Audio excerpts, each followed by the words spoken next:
Assalamualaikum warahmatullahi wabarakatuh. Perkenalkan nama saya Julian Kasaragil dengan NIM 4342411038 dari kelas TRPL 4B Malang. Di sini saya akan mempresentasikan materi 1, 2, 4, dan 6 dari mata kuliah keamanan perangkat lunak.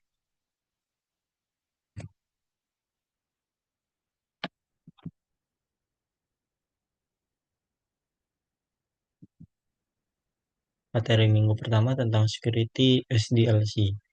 Pentingnya software security. Keamanan perangkat lunak sangat penting karena hampir semua aktivitas saat ini menggunakan sistem digital seperti e-commerce, m-banking, absensi online, dan media sosial. Seiring berkembangnya teknologi, ancaman cyber seperti hacking, malware phishing, ransomware, and SQL injection juga semakin meningkat. Jika keamanan tidak diterapkan dengan baik, maka data dapat dicuri, dimanipulasi, dan bahkan sistem dapat diambil alih oleh attacker. Kebocoran data juga dapat menyebabkan kerugian finansial dan menurunkan kepercayaan pengguna terhadap aplikasi. Karena itu, keamanan harus diterapkan sejak awal pengembangan sistem dan bukan hanya setelah aplikasi dibuat. Uniknya, aplikasi absensi kampus mengalami kebocoran akun karena password pengguna disimpan tanpa ekskripsi pada database. Pengertian SDLC. Pertama ada requirement. Tahapan requirement digunakan untuk menentukan kebutuhan keamanan sistem seperti autentikasi, password policy, dan enkripsi data. Kedua, ada desain. Pada tahap desain, developer membuat rancangan sistem yang aman seperti penggunaan HTTPS, pembagian hak akses, dan struktur database yang aman. Yang ketiga, implementasi.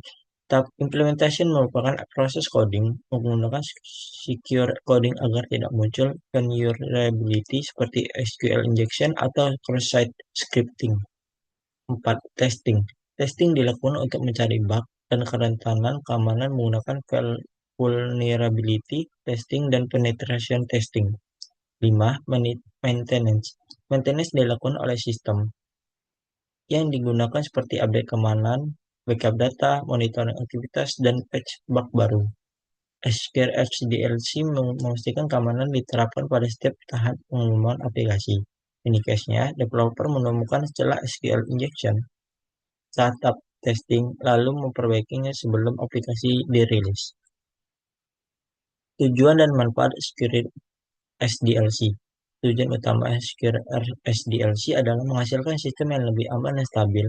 Dengan menerapkan keamanan sejak awal, developer dapat mengurangi kemungkinan munculnya bug dan kerentanan keamanan.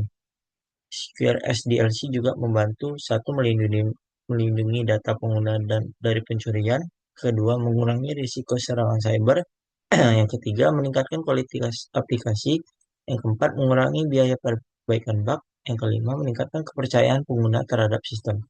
Semakin awal kerentanan ditemukan, maka proses perbaikannya akan semakin mudah dan murah dibanding memperbaiki sistem setelah digunakan banyak pengguna. Uniknya, website e-commerce melakukan security testing sejak awal tahap desain sehingga kebocoran data pelanggan berkurang. Security requirement. Yang pertama, functional requirement. Functional requirement menjelaskan fitur utama seperti sistem login, registrasi, logout, dan pengelolaan data. Yang kedua, non-functional requirement. Non-functional requirement menjelaskan kebutuhan kualitas sistem seperti keamanan, performa, dan reliability. Yang ketiga, password policy. Password policy digunakan untuk meningkatkan keamanan akun seperti minimal 8 karakter dan kombinasi angka serta huruf. 4. Session timeout. Session timeout digunakan agar sistem otomatis logout jika tidak digunakan dalam waktu tertentu. Security requirement membantu developer memahami standar keamanan yang harus dimiliki sistem. Ini case-nya, aplikasi mobile banking otomatis logout setelah 15 menit tidak digunakan agar akun tetap aman.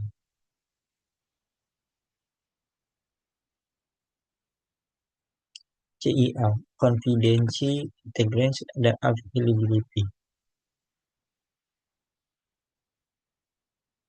Confidentiality adalah menjaga kerahasiaan data agar dapat diakses oleh pihak yang memiliki izin.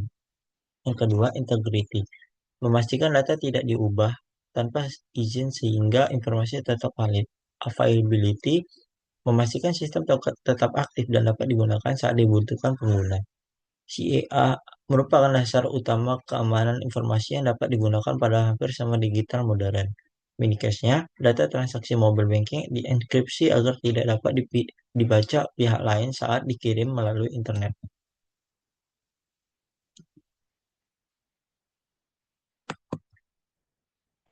Triple A atau Authentication, Authorization, and Accountability.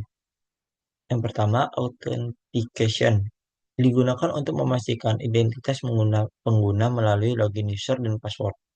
Authorization digunakan untuk menentukan hak akses pengguna dalam sistem. Accountability digunakan untuk mencatat aktivitas pengguna melalui log sistem agar aktivitas dapat dilacak. Triple A membantu menjaga keamanan akses pada aplikasi dan mencegah akses tidak sah. Unikesnya, admin memiliki akses untuk mengelola seluruh data, sedangkan mahasiswa hanya dapat melihat data miliknya sendiri. Use case dan misuse case.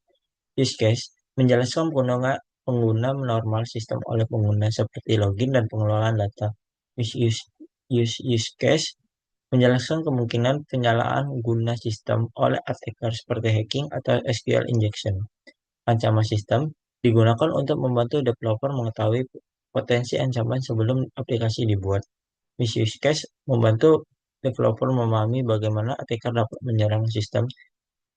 Mini case attacker mencoba melakukan SQL injection pada form login untuk masuk tanpa mengetahui password pengguna.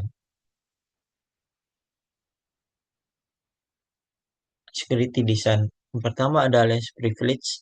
Pengguna hanya diberikan akses melalui kebutuhan pekerjaan. Dua, defense in depth. Menggunakan keamanan berlapis seperti firewall, autentikasi, dan enkripsi. Yang ketiga, zero trust. Semua pengguna dan device harus diverifikasi terlebih dahulu sebelum diberikan akses. Security by design berarti keamanan sudah diterapkan sejak tahap desain sistem.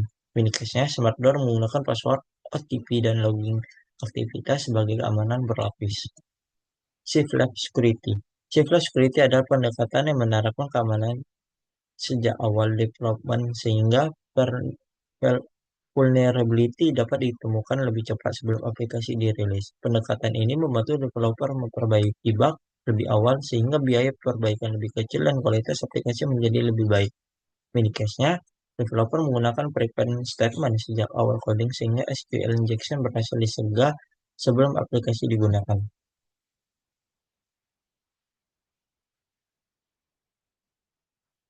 Treatment modeling. Yang pertama, treatment identification. Mengidentifikasi ancaman yang mungkin menyerang sistem. Yang kedua, threat impact. Menentukan dampak ancaman terhadap sistem. Yang ketiga, threat ranking. Menentukan prioritas risiko berdasarkan tingkat bahayanya. Yang keempat, mitigation planning. Menentukan solusi keamanan untuk mengurangi risiko ancaman. Threat modeling membantu developer memahami ancaman sebelum sistem dibuat. Indikasinya, developer IoT mengidentifikasi risiko spoofing sebelum implementasi sistem dilakukan.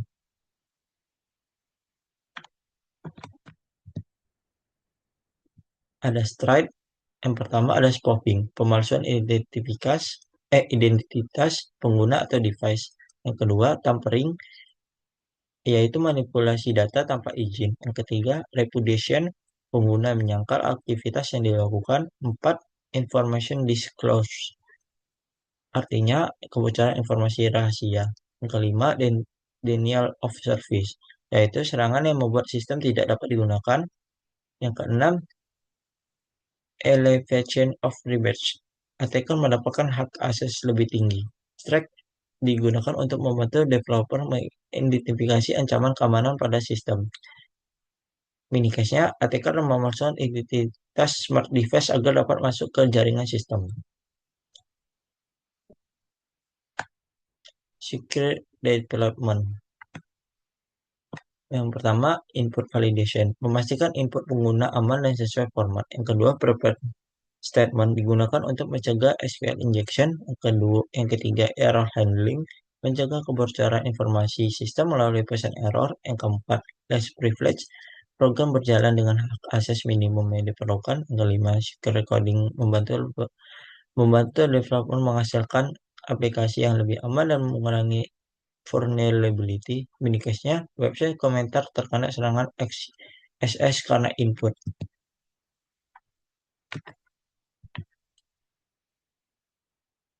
Vulnerability OS dan secure environment. Yang pertama, OSP top 10 daftar vulnerability web paling umum yang sering terjadi menjadi attacker. Yang kedua, SQL injection. Serangan dengan memanipulasi query database melalui input pengguna. Yang ketiga, broken authentication. Kelemahan sistem login yang memungkinkan attacker mengambil alih akun. Yang keempat, version control digunakan untuk melacak perubahan source code. Yang kelima, access control list digunakan untuk membatasi hak akses pengguna terhadap sistem. Secure environment penting agar secure source code dan proses development tetap aman. Mini case-nya, repository source code bocor karena semua developer diberikan hak akses tanpa pembatasan hak akses. Penutup dan kesimpulannya, keamanan perangkat lunak harus diterapkan sejak tahap rekrutmen hingga maintenance agar sistem lebih aman dan stabil. Dengan secure design, treatment modeling, dan secure coding, maka resiko serangan dan kebocoran data dapat dikurangi. Penerapan secure SDLC membantu developer menghasilkan aplikasi yang lebih aman, meningkatkan kualitas sistem, dan melindungi data pengguna. Sekian dari saya, kurang dan lebih mohon maaf. Assalamualaikum warahmatullahi wabarakatuh.